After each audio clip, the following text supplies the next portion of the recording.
Bismillahirrahmanirrahim.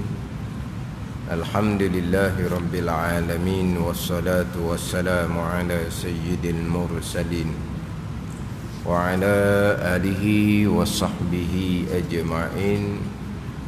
Rabbi syrah li sadri wa yassir li amri wahlul 'uqdatam min lisani yafqahu qawli. Subhanaka la ilma lana illa ma 'allamtana innaka antal alimul hakim.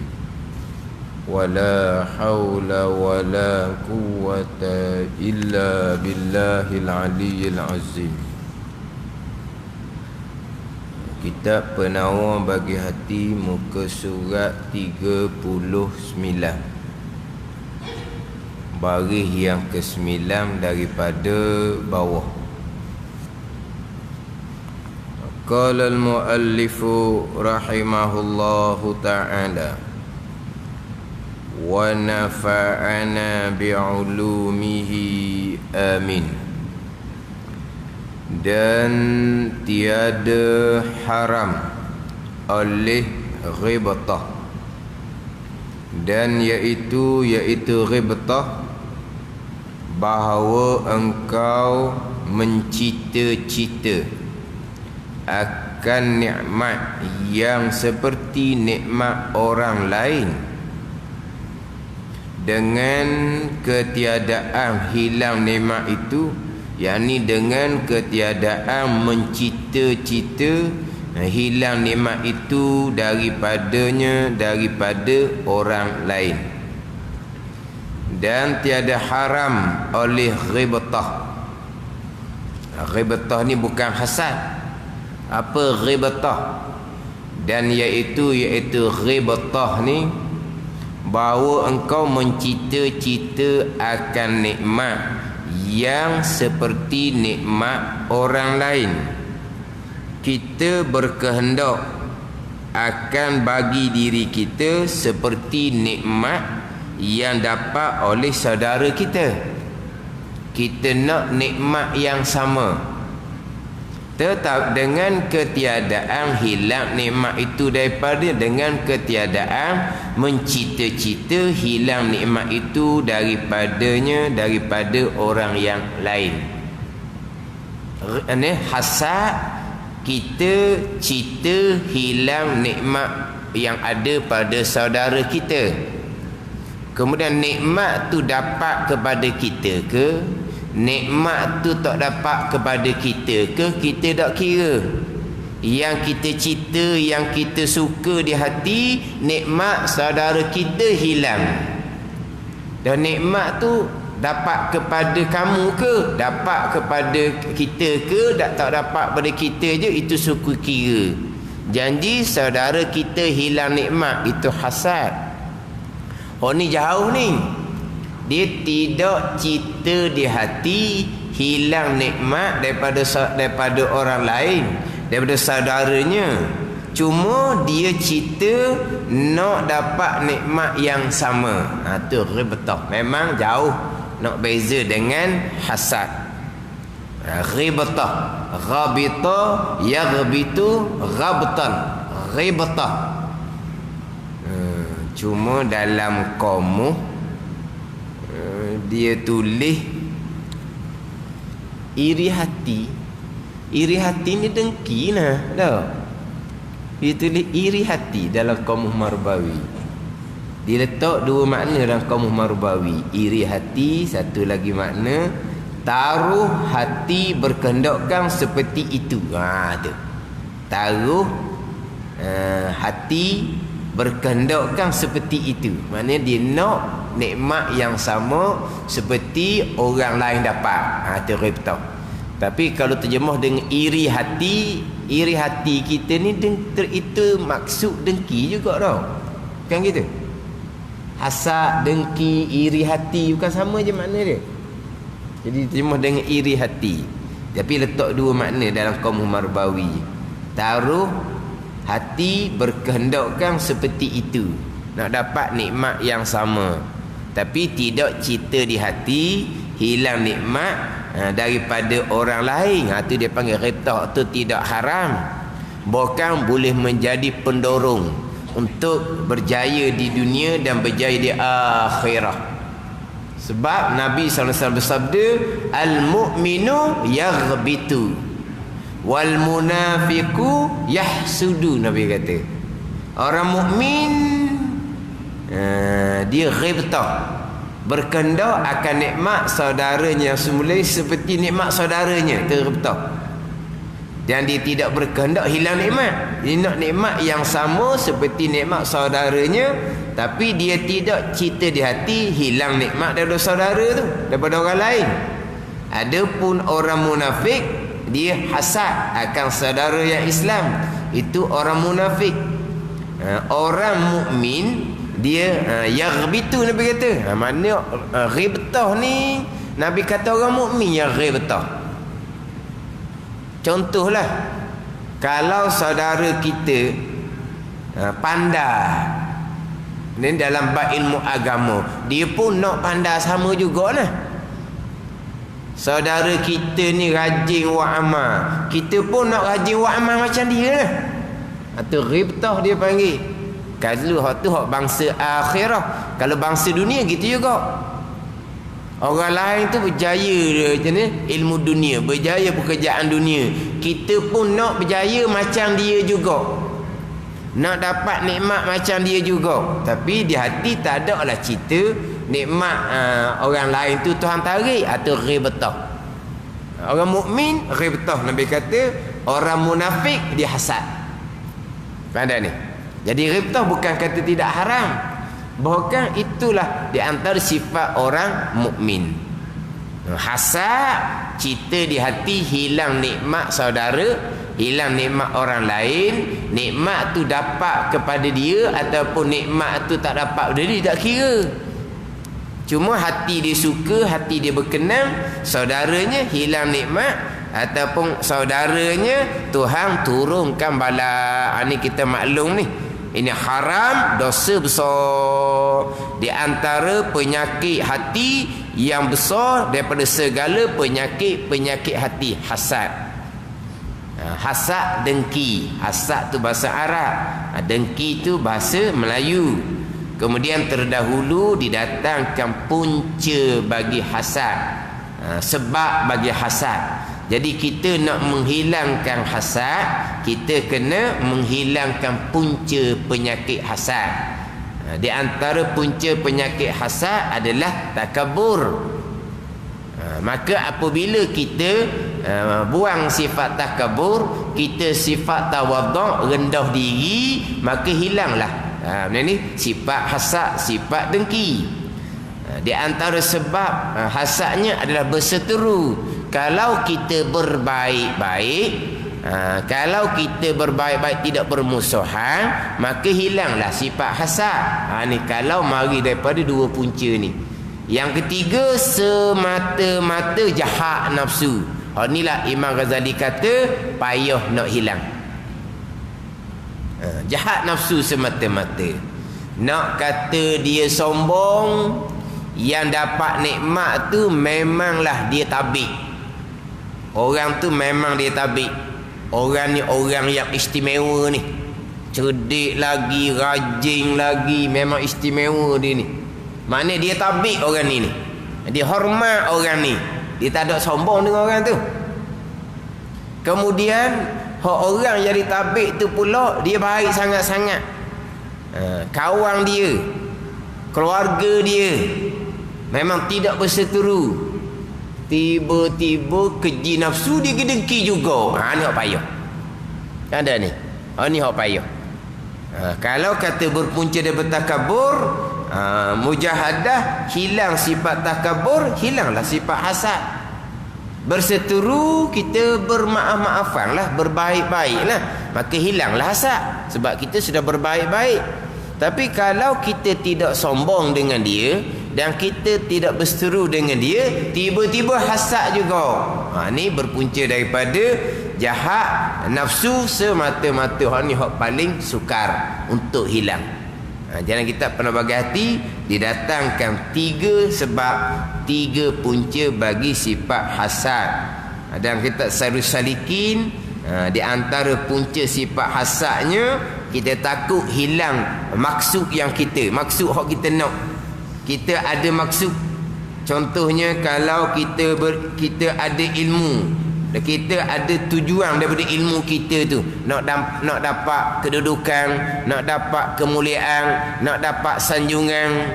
Tiba-tiba orang lain pun nampaknya saingan juga tu. Boleh dapat kedudukan dengan ilmu dia tu, boleh dapat sanjungan dengan ilmu dia tu. Ni boleh jadi hasad. Sebab apa? Sebab dengan ilmu tadi ni dia ada tujuan lain. Tujuan nak dapat kedudukan.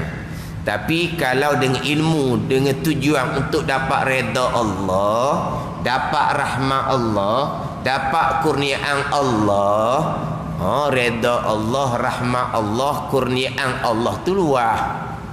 Yang kita nak dengki dengan orang lain tak ada jalan. Tapi kalau kita nak dapat sanjungan dunia, terhad. Nak dapat kemuliaan dunia, terhad. Jadi kita bimbang kita tak dapat sanjungan kedudukan dunia, orang yang seorang lagi ni nampaknya lebih dapat perhatian, tu mudah jadi hasad. Sebab apa? Kita takut luput daripada kita tujuan kita. Kalau tujuan redha Allah, tujuan akhirah, tak adalah nak hasad sesama. Ini cerita sesama orang yang berilmu. Tapi kalau tujuan untuk dapat sanjungan, nak dapat ikutan ramai, macam sekarang ni panggil apa? Follower. Nak dapat follower ramai. Jadi berlawan-lawan ni. Jadi follower pun terhad juga tau. Jadi nampak tu follower ramai dah. Ni kita dia kurang ni. Kalau tujuan hak tu, mula timbul hasad. Kalau kita bukan tujuan seumpama tu redha Allah, maka tak timbul hasad. Ada ni. Ni kadang-kadang sesama orang berilmu timbul dengki mendengki ke apa yang panggil? Dengki mendengki. Dia kata ganda tu mana? Dengki. Apa tu? Dengki berdengki. Tak ni. Mana dengki antara satu sama lain? Sebab apa tu? Sebab takut hilang tujuan. Tujuannya apa? Tadi tu. Nak dapat pengikut contohnya. Apa? Tapi kalau tuntut redha Allah, tak ada masalah. Tanda ni. Kita tuntut redha Allah. Ramai orang turut kita lagi besar persoalan kita di hari akhirat. Kalau betul bawakan kita, alhamdulillah. Kalau tak betul bawakan kita, tak sempurna bawakan kita, macam mana? Sebab kita fikir redha Allah, kita fikir murka Allah Subhanahu wa ta'ala. Jadi hak atas dunia ni sanjung ke tak sanjung, suka ke tak suka, turut ke tak turut, tu bukan perhitungan kita. Janji Allah Ta'ala redha. Orang suka ke tidak, orang turut ke tidak, hak tu tak penting. Faham tak ni? Tapi kalau orang yang semata-mata nak supaya orang suka, orang turut, tak kira lah. Dia akan cari jalan sebagaimana orang suka. Walaupun jalan yang dibawa tu tak betul sekalipun, dia ikut kehendak orang ramai biar orang ramai suka. Ni. Sebab apa ni? Ada tujuan yang lain. Maka ni timbul dengki mendengki. Tapi kalau tujuannya redha Allah, rahmat Allah, tujuannya adalah kurnia Allah, luah, maka tak ada nak timbullah dengki. Ada ni.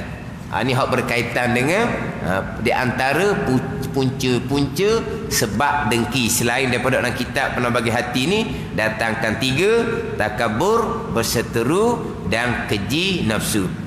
Kemudian bicara berkaitan dengan ghibtah. Kita tanya dah minggu lepasnya. Ghibtah ni makna dia apa? Iri hati tak betul. Hak mana dalam kitab ni dia agak panjang, bahawa engkau menceritakan akan nikmat yang seperti nikmat orang yang lain dengan ketiadaan hilang nikmat itu daripada orang lain. Jadi panjang takrif ni. Jadi ghibtah dengan satu perkataan bahasa Melayu. Apa dia?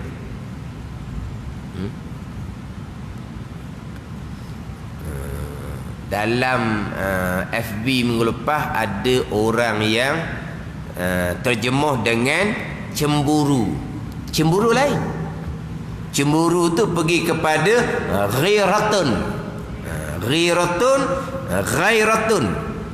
Ghara, yagharu, ghairatan. Ghairah dia panggil. Itu terjemuh dengan cemburu, bukan ghibtah. Ghairah dia akan cerita di bawah.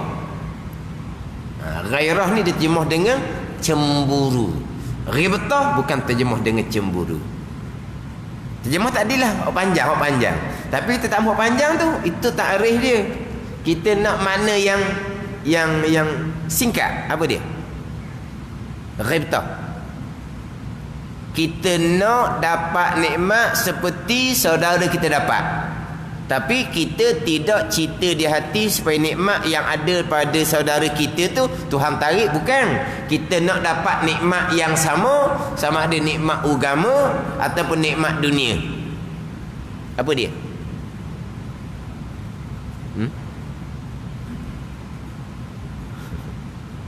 Ke masa sekolah bahasa Malaysia tak berapa luluh mana? Apa dia? Ghibtah. Sebab masa saya ngaji dulu pun kadang-kadang ghibtah gitu je. Kita faham lah, sebut ghibtah kita faham. Faham takrifan dia tu lah. Tapi bahasa Melayu kita ghibtah. Apa dia? Kalau tak ada kau pakai ni je lah. Bahawa engkau mencita-cita akan nikmat yang seperti nikmat orang lain. Nak dapat nikmat yang sama. Dengan ketiadaan hilang nikmat. Dengan ketiadaan cita di hati hilang nikmat itu daripada orang lain. Itu bukan hasad. Itu memang jauh daripada hasad. Hak ni hak di bawah ni. Hak ni hak dekat-dekat dengan hasad. Hak ni dia panggil ghairah, dia panggil cemburu. Mana? Dan harus bahawa engkau kasih ni cita hilang nikmat daripada mereka yang minta tolong ia, yang minta tolong ni yang menggunakan, yang minta tolong ni. Kita baca dulu. Dan harus bahawa engkau kasih, yakni cita di hati hilang nikmat daripada mereka yang minta tolong ia atas mengerjakan maksiat dengan nikmat itu. Yang minta tolong, yang bertolong, yang menggunakan, yang jadi sebab. Maksud dia gitu. Bukan minta tolong ni, nikmat yang dia ada tu dia gunakan atas mengerjakan maksiat. Mana minta tolong, mana bertolong. Dengan makna menggunakan nikmat yang Tuhan beri itu atas mengerjakan maksiat. Dia kata minta tolong tu lah. Minta tolong ni kita minta tolong, bukan ni. Maknanya nikmat yang Tuhan beri itu dia guna untuk mengerjakan maksiat. Mana apa ni? Dia bertolong. Dia menjadi sebab lah kita kata. Dia menggunakan nikmat tu pada mengerjakan maksiat. Itu makna minta tolong. Dia hak Rumi pun tulis gitu lah, minta tolong lah tau.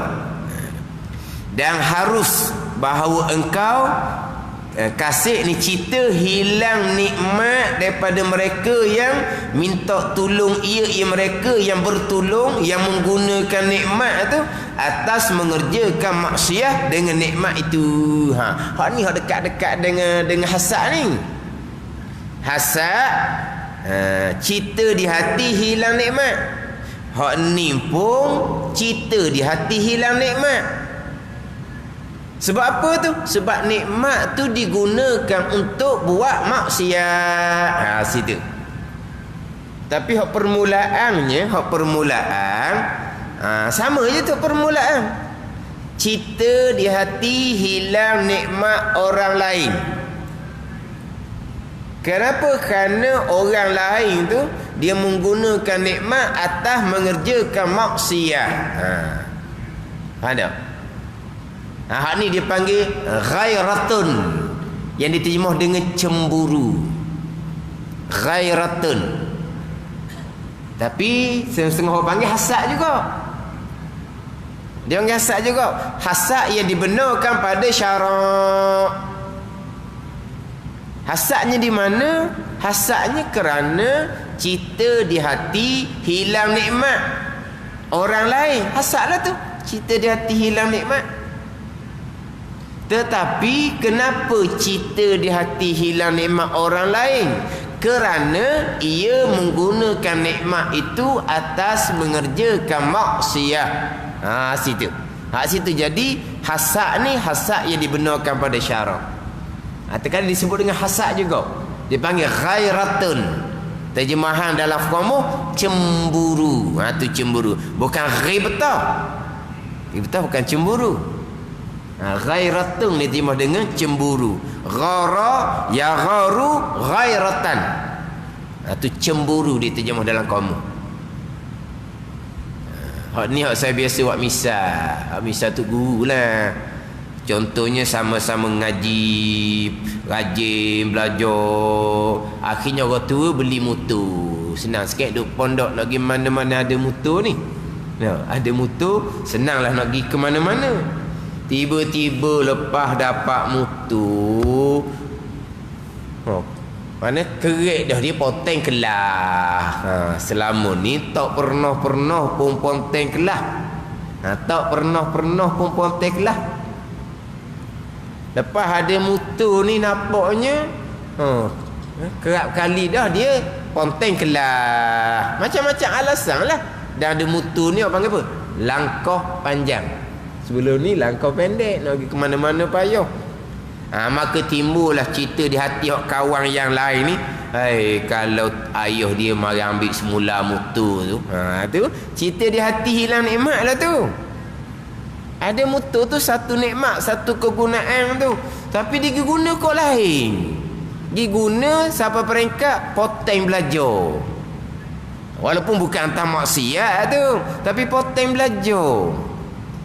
Jadi bukan jadi kau molek dah ni. Jadi kau lara dah ni. Kau jauh lah jadinya.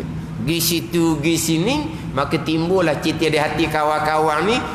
Mudah-mudahan ayah dia ambil semula motor di wikan hidup pondok. Ayah dia wi motor ni wi senang belajar. Dan nampak rajin dia wi motor. Kena-kena ada motor dia jadi kok lain. Maka kawan-kawan ni pun cita di hati biarlah ayah dia tu ambil semula motor. Tu macam hasad juga tu. Tu dia panggil ghairatun, ghairah. Ni dia panggil cemburu. Ni dibenarkan pada syarak. Kenapa harus ni? Kerana bahawasanya engkau sebenarnya hakikatnya engkau ni bukan kasih, bukan kata suka akan hilang nikmat. Bukan engkau kasih akan hilang maksiat sebenarnya. Mana yang sebenarnya hakikat dia. Sebenar-benarnya memanglah kita nampak macam hati suka kalau nikmat tu ni hilang. Tapi sebenarnya hakikatnya bukan kasih akan hilang nikmat, bukan engkau kasih akan hilang maksiat sebenarnya. Sebenarnya bukan kita cerita nak suruh nikmat mutu tu ayah dia ambil semula. Sebenarnya cerita kitanya biar dia tu jadi belajar macam dulu, tak potong kelas dah. Situ sebenarnya. Bukan cerita hilang nikmat. Dan bermula alamatnya. Alamat kata engkau sebenarnya, engkau hakikatnya bukan kasih, bukan suka hilang nikmat. Alamat dia bahawasanya jika meninggalkan mereka yang minta tolong atas mengerjakan maksiat ni akan maksiat, nescaya tiada kasih, tiada cita engkau akan hilang nikmat padanya. Kalau tiba-tiba dia jadi molek semula, dia tak guna dah nikmat tu pada maksiat, maka hilanglah di hati kitanya cita suka berkenan, nikmat tu ditarik balik. Itu alamat bahawa yang sebenarnya bukan kita cita hilang nikmat, yang sebenarnya kita cita, kita kasih hilang maksiat. Ni pandai ni. Jadi kalau orang tu dapat nikmat bagai-bagai, tiba-tiba lepas senang sekarang ni tak nitah dah majlis surahnya. Dulu-dulu ada semua dia majlis surau, lepas berjaya sibuk dah dia kata. Sibuk dah, begitulah beginilah. Maka timbul cita di hati, Tuhan tarik semula.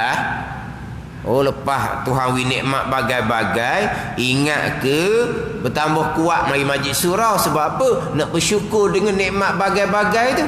Tiba-tiba jadi penyebab pula. Jadi kurang dah nak main majlis surau, duk main tempat-tempat orang-orang hak nu pula dah. Orang-orang hak hebat-hebat nu pula.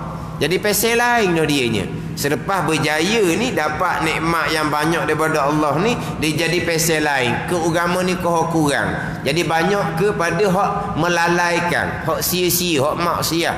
Maka cita di hati hilang nikmat. Ada ni. Tapi kemudian tu nampak dia nampak okey dah. Nampak dia tu mungkinlah mula-mula tu moga tak pernah senang seumpama tu. Dia jadi hanyut sekejap. Lepas tu mungkin dia mari sedar balik, dia balik asal.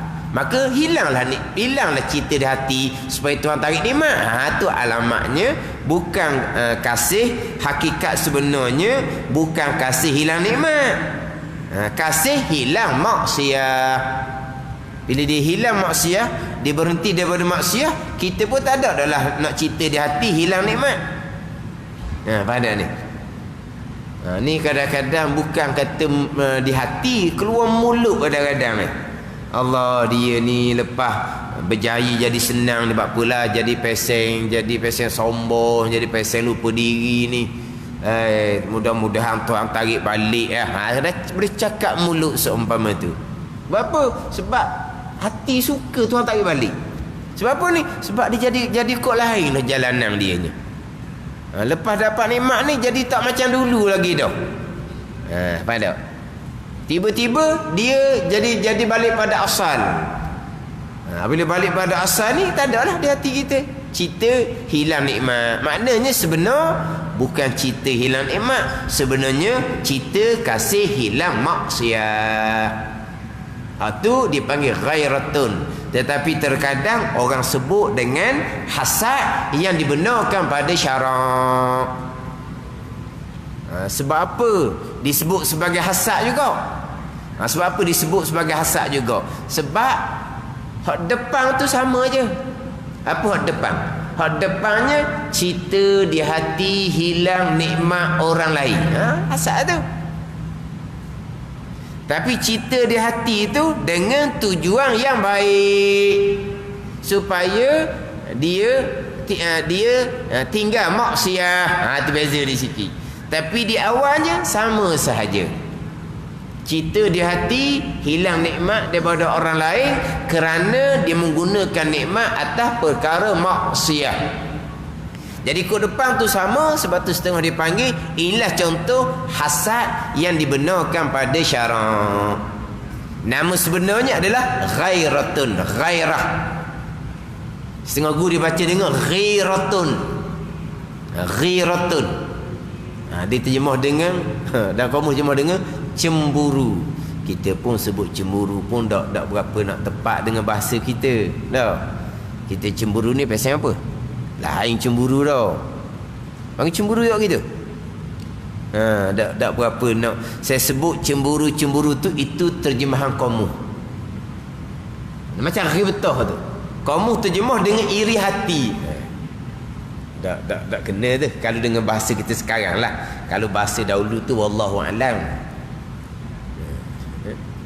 Jadi biasanya jarang disebut dengan ghairah, biasa disebut dengan hasad yang dibenarkan pada syarak. Cita di hati hilang nikmat daripada orang lain kerana dia menggunakan nikmat atas maksiat. Apabila orang tu meninggalkan maksiat, tak ada lah cerita di hati supaya hilang nikmat. Maknanya sebenar-benar hakikatnya bukan cerita hilang nikmat, cerita kasih akan hilang maksiat. Itu diharuskan pada syarak. Ghibtah pun diharuskan pada syarak, ghairatun pun diharuskan pada syarak. Dan ketahui olehmu bahawasanya penyakit hati seperti dengki tiada ada obatnya melainkan dengan dicampurkan ilmu dengan amal. Campur-campur ni seperti makjum. Oh, dia kata gitu. Campur seperti makjum. Dan ketahui ilmu bahawasanya penyakit hati, mana segala sifat keji yang ada dalam hati seperti dengki tiada ada obatnya melainkan tiada ada obat melainkan dengan dicampur ilmu dengan amal. Campur nama dia himpung lah panggil tau. Himpung ilmu dengan amal. Dibuat contohnya seperti makjum. Apa dia contoh seperti makjum? Jadi dia kena ada ilmu dan dia kena ada amal. Tapi ini dimulai dengan ilmu lah. Dimulai dengan ilmu, disusuli dengan amal. Tetapi kalau ilmunya ada tapi amalnya tidak, tak jadi juga. Tapi kalau ilmunya tak ada, amalnya tak ada lah. Faham tak ni? Ini hak bahasa batin, hak bahasa hati ni. Hak zahir sekalipun, yang kadang-kadang kita boleh turut jugalah amal zahir orang lain, hak tu pun tak jadi kalau tak ada ilmu. Ini hak batin pula ni. Kalau tak ada ilmu, macam mana kita nak menghilangkan sifat hasad? Hasad pun kita tak kenal. Hasad dengki pun kita tak kenal. Kata macam mana kita nak menghilangkan sifat hasad, sifat dengki? Jadi dia dengan ilmu campur dengan amal.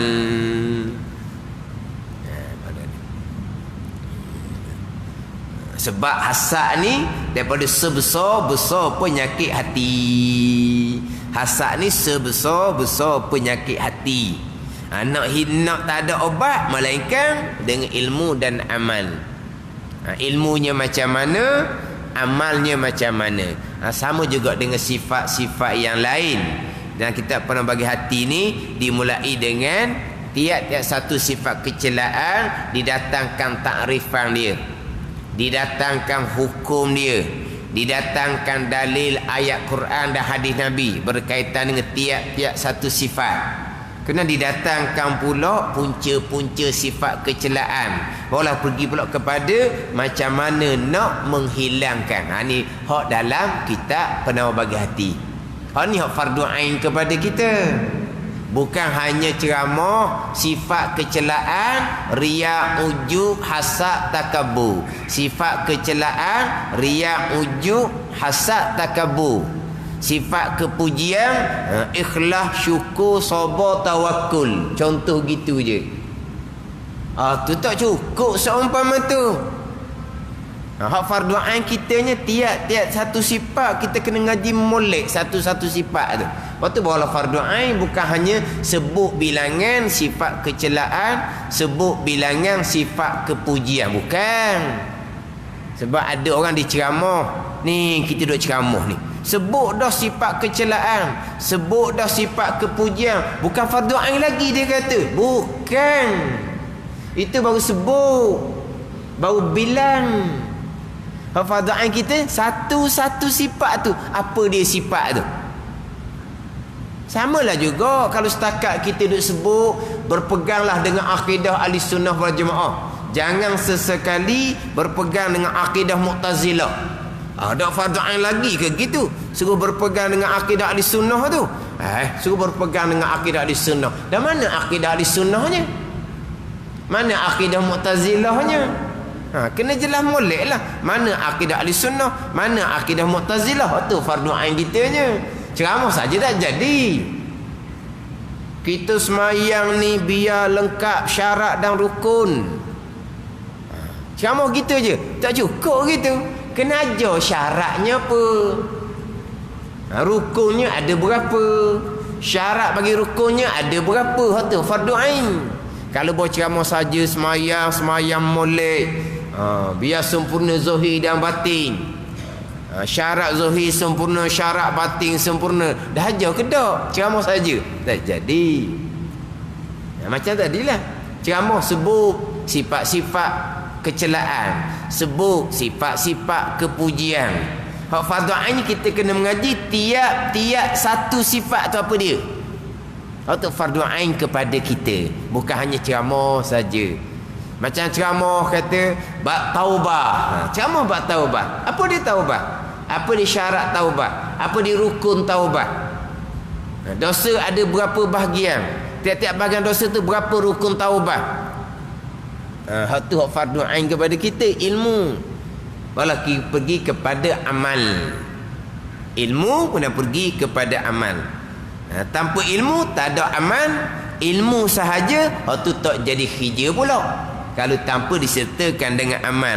Jadi nak perobat penyakit hasad, penyakit hati ni, obatnya adalah campur ilmu dengan amal. Dia akan datangkan satu-satu. Ilmunya apa, amalnya apa. Maka ada pun ilmu, maka bahawa mengetahui ia dengan yakin akan bahawasanya dengki itu memberi mudarat akan dirinya sendiri. Kena kau tu. Kita kena sedar molek. Dengki ni akan beri mudarat pada diri sendiri. Mudarat ni pada agama dan pada dunia kita sendiri. Ada. Hak ilmu nak kenal apa dia hasad, itu satu dah. Hak ilmu yang kita nak kena sedar bahawa hasad dengki ni dia akan beri mudarat pada diri kita sendiri. Mudarat pada agama dan mudarat pada dunia. Dunia pun mudarat. Jangan cerita di hadapan. Apakah mudarat dunia daripada sifat hasad kita tu? Hak agama tu mudarat lah agamanya. Dunia pun mudarat. Sebagaimana hak saya sebut dah sebelum ni. Kalau kata ria atas dunia, bila kita menunjuk-nunjuk, orang tahu kebaikan kita, orang puji kita, orang angkat kita, nampak untung dunia tu. Tapi mudarat agama, mudarat akhirah dengan sifat ria. Sifat dengki ni bukan mudarat agama, mudarat akhirah, dunia pun mudarat juga. Ni kata dengki ni hak sifat yang paling bodoh dia panggil. Sifat kecelahan yang paling bodoh adalah dengki. Sebab apa? Sebab mudarat diri sendiri atas dunia. Sebab apa? Nanti kita akan sedih yang berpanjangan. Nikmat yang ada pada sesuatu yang kita dengki, nikmat tu tidak hilang pun. Bukan nikmat tu terkadang bertambah. Kita pula bertambah duka cita. Mana apa ni? Mudarat diri kita pada dunia. Jadi mudarat pada diri sendiri, pada agama dan pada dunia. Tiada memberi mudarat ia dengki akan mereka yang didengkikan ia akan mereka. Bahkan memberi manfaat ia dengki akan mereka yang didengkikannya. Orang yang terdengki tak ada kena mudarat apa-apa. Orang yang terdengki tak jadi apa-apa pun. Makna orang kita dengki ni tak ada mudarat dunia, tak ada mudarat agama dia. Bahkan memberi manfaat ia dengki akan mereka yang didengkinya. Seperti apa? Seperti orang yang didengki itu dapat pahala daripada orang yang dengki akan dia. Tengok. Kita dengki mudarat diri kita sendiri pada agama dan pada dunia. Orang yang kita dengki tak ada jejah apa-apa pun, tak jadi apa-apa pun. Bahkan bukan kata tak jejah pada dunia, pada agama orang yang kita dengki. Bahkan orang yang kita dengki itu dapat manfaat sebab dia dapat pahala. Tengok. Ada ni.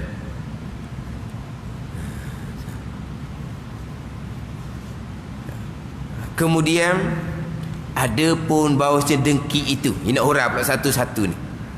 Hak kata dengki ni bermudarat pada diri sendiri, sama ada pada agama ataupun pada dunia.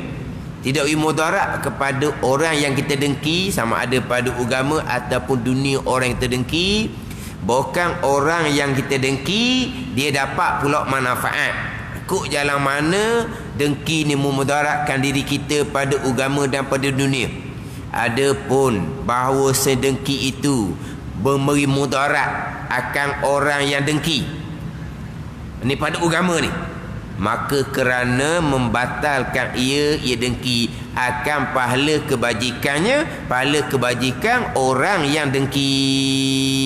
Seperti yang tersebut pada hadis yang pertama dahulu, al-hasadu yakulul hasanati kama takulunal hatab. Dengki membinasakan pahala kebajikan seperti memakan oleh api akan kayu api. Itu mudarat diri kita pada agama. Mana membatalkan pahala kebajikan kita. Maknanya nikmat yang besar yang diri kita tu hilang. Nikmat yang kita dengki ada pada seseorang tidak hilang-hilang pun. Yang hilang nikmat kita, hilang nikmat. Sebab apa? Sebab kebajikan-kebajikan yang ada di kita ni nikmat yang besar tu. Sebab nak dapat pahala kebajikan, amal kita amal dengan ilmu. Amal kitanya dengan akidah yang sebenar. Amal kitanya dengan ilmu hak zahir comel. Amal kita pula dengan ikhlas.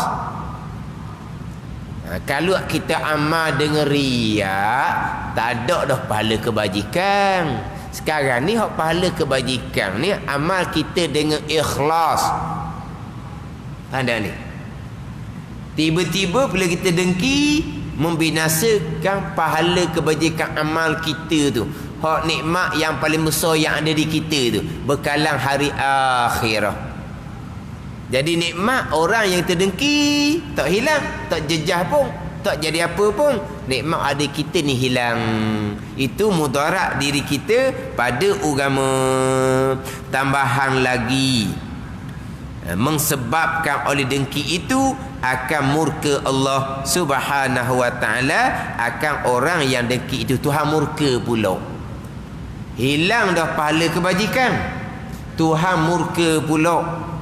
Kerana murka ia, kerana murka ia orang yang dengki itu akan qada Allah. Kerana murka ia akan qada Allah. Murka macam mana? Kerana tak puas hati ia orang dengki akan qada Allah. Jadi nikmat yang didengkikan tu adalah qada Allah. Allah yang menentukan seseorang akan dapat nikmat. Tiba-tiba kita tak puas hati dengan nikmat yang dapat pada seseorang, berarti kita ni kita ni murka dengan qada Allah. Kita tak puas hati dengan qada Allah. Mana pula tu? Oh, tu lagi berat. Sebab itulah terdahulunya hak kata Sayyidina Zakaria alaihissalam, qala Allah Ta'ala al-hasidu aduun li ni'mati muskhitun li qada'i ghairu radin bi qismatil lati qasamtu baina ibadi.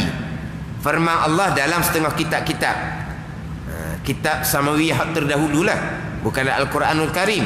Bermula orang yang hasad itu mengseteru bagi nikmatku dan benci ia bagi qadaku. Ni murka dengan qada Allah ni, Tuhan kata.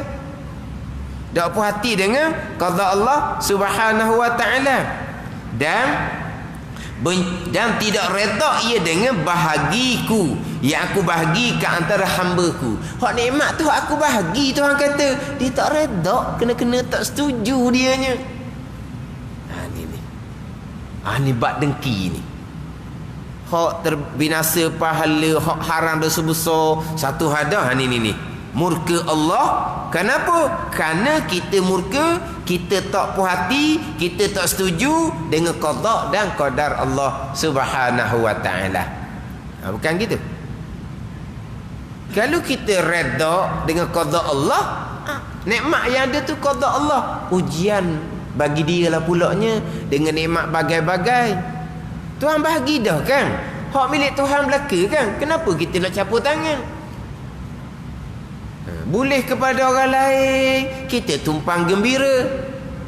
Kita bolehnya kurang, kita redha, kita sabar. Begitulah bahagian kitanya. Sebab apa? Itu susunan Allah, aturan Allah, tak ada kena-mengena dengan kitanya. Macam ginilah contohnya. Kalaulah kita kata ayah dia tu bagi siap-siap dah kepada anak-anak dia harta-harta ni, buh nama siap-siap dah, tukar siap-siap dah, kita tak ada kena-mengena dengan keluarga dia. Yang kita dah sibuk, kenapa? Kita tak puas hati. Kenapa jadi bagi tak sama gitu? Siapa kita? Kau ada ayah dia nak bagi anak-anak dia bagi macam mana pun, hak dia. Atau siapa kita nak puas hati apa semua? Sekarang ni nikmat ni semua datang daripada qada dan qadar Allah. Kalau kita cerita supaya nikmat tu Tuhan tarik balik, sebab apa? Seolah-olahnya orang tu tak selayak pun terima nikmat tu. Jadi maknanya kita tidak redha dengan pembahagian yang dibahagikan oleh Allah Subhanahu wa taala. Kalau tilik sini pula lagi berat ni.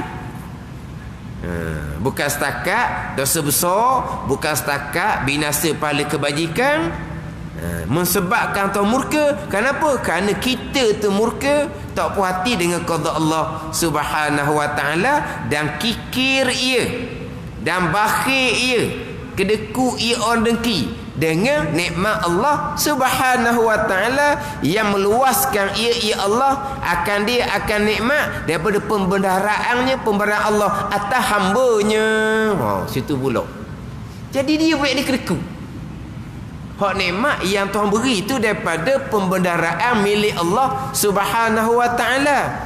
Tiba-tiba hak Tuhan beri nikmat daripada pembendaharaan milik Allah Subhanahu wa taala atas hambanya, kita pula jadi kikir kedeku. Sebab apalah wi ke dia, sayang wi ke dia. Kenapa?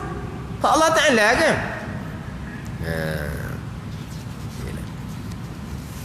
Ini hak tiga perkara ni. Ini yang pertamanya, membatalkan pahala kebajikan. Kemudian tambahan pula, kita ni seolah-olahnya murka akan qada Allah. Kita kikir kedeku akan nikmat Allah, mudarat pada agama.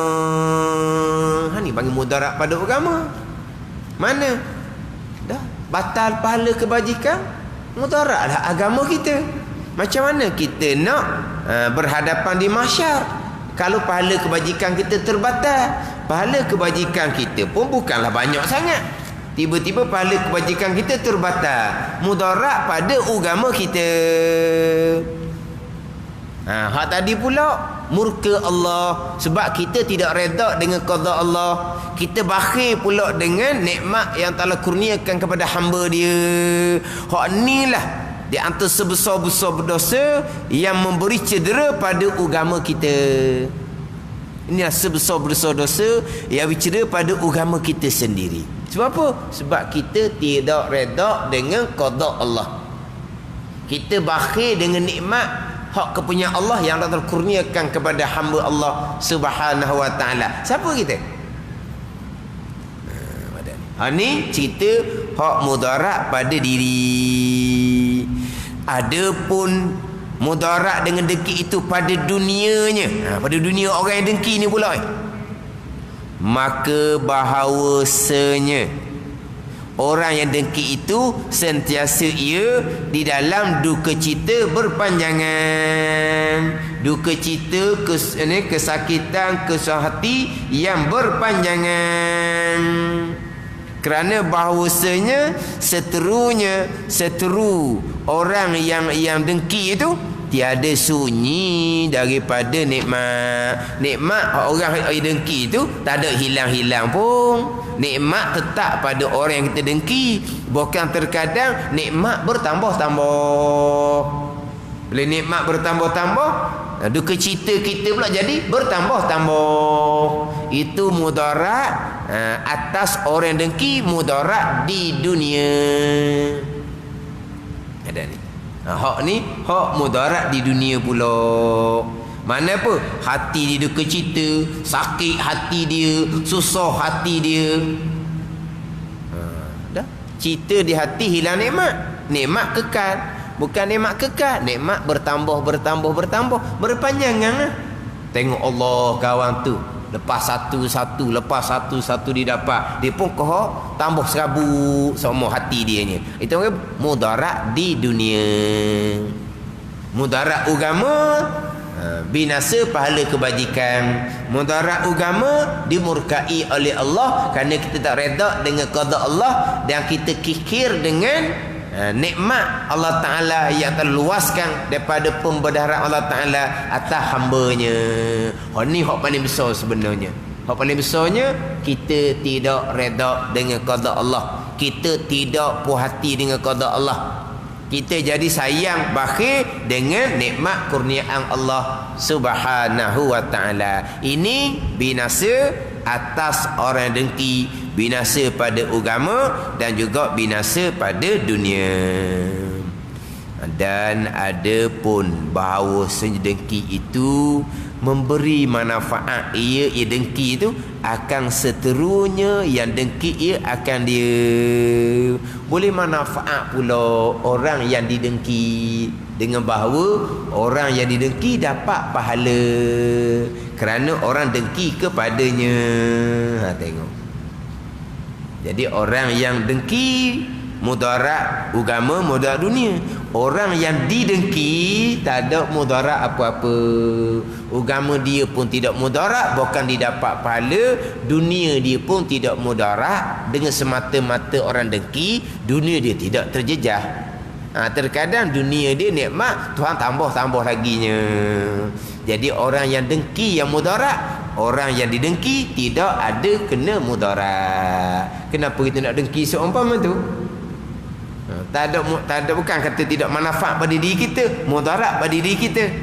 Orang yang kita dengki bukan kata jadi mudarat, dia boleh manfaat pula. Orang yang kita dengki ini hak ilmu. Hak ni kita mesti mengetahui dengan yakin bahawa kita boleh berubat daripada penyakit dengki, penyakit hasad, sebesar-besar penyakit yang ada di dalam hati. Wallahu a'lam. Bismillahirrahmanirrahim. Alhamdulillahirabbil alamin. Wassalatu wassalamu ala sayyidil mursalin wa ala alihi wa sahbihi ajma'in. Allahumma iftah alaina futuhal arifin. Allahumma allimna ilma akdamin wa fahimna famas sabiqin warzuqna ruqat talibin. Allahumma zidna ilma wa alhiqna bis salihin. Wa sallallahu ala sayyidina Muhammad wa ala alihi wa sahbihi wa sallam. Walhamdulillahi rabbil alamin.